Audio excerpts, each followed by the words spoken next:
সন্দেশখালীতে শেখ শাহজাহানের ঘনিষ্ঠের বাড়িতে পুলিশের কোল্ড অফিসিয়াল রিভলভার উদ্ধারে সরব হচ্ছেন অমিত মাল্লব্য। তিনি বলেছেন, এই শেখ শাহজাহানকে বিধানসভায় দাঁড়িয়ে আড়াল করতে চেয়েছিলেন মুখ্যমন্ত্রী। শেখ শাহজাহানের ঘনিষ্ঠের বাড়িতে কিভাবে পুলিশের রিভলভার এলো তা নিয়ে প্রশ্ন তুলেছেন বিজেপির আইটি সেলের প্রধান। পুলিশের রিভলভার কি রাজ্য পুলিশের অস্ত্রাগার থেকে চুরি হয়েছে? যদি চুরি হয়ে থাকে সেটা কি রিপোর্ট করা হয়েছিল? এই ঘটনায় রাজ্য পুলিশের ডিজিকে হেফাজতে নিয়ে জিজ্ঞাসাবাদের দাবি তুলেছেন অমিত মাল্লব্য। পুলিশকেও আক্রমণ করেছেন তিনি। অস্ত্র উদ্ধারে সরব হয়েছেন অধীর চৌধুরীও। পুলিশের সঙ্গে আতাতের অভিযোগ করে বড়সড় তদন্তের দাবি তুলেছেন।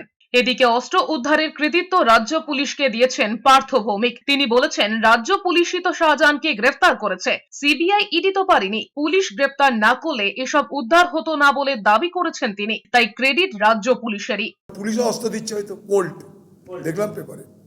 তার মানে পুলিশের মধ্যেও তো তৃণমূলের লোকরা আছে, তারা তো অস্ত্র দিচ্ছে, না তো পুলিশের অস্ত্র আসবে কি করে?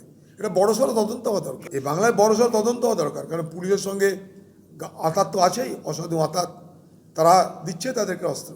এদিকে পার্থ ভৌমিক যখন পুলিশকে ক্রেডিট দিচ্ছেন, তখন সেই পুলিশের ভূমিকা নিয়ে প্রশ্ন তুলেছেন বিজেপি মুখপাত্র শ্রমিক ভট্টাচার্য। পুলিশই তো শাহজাহানকে অ্যারেস্ট করেছে। পুলিশ যদি শাহজাহানকে অ্যারেস্ট না করতো তাহলে কি আর এই অস্ত্র উদ্ধার হতো?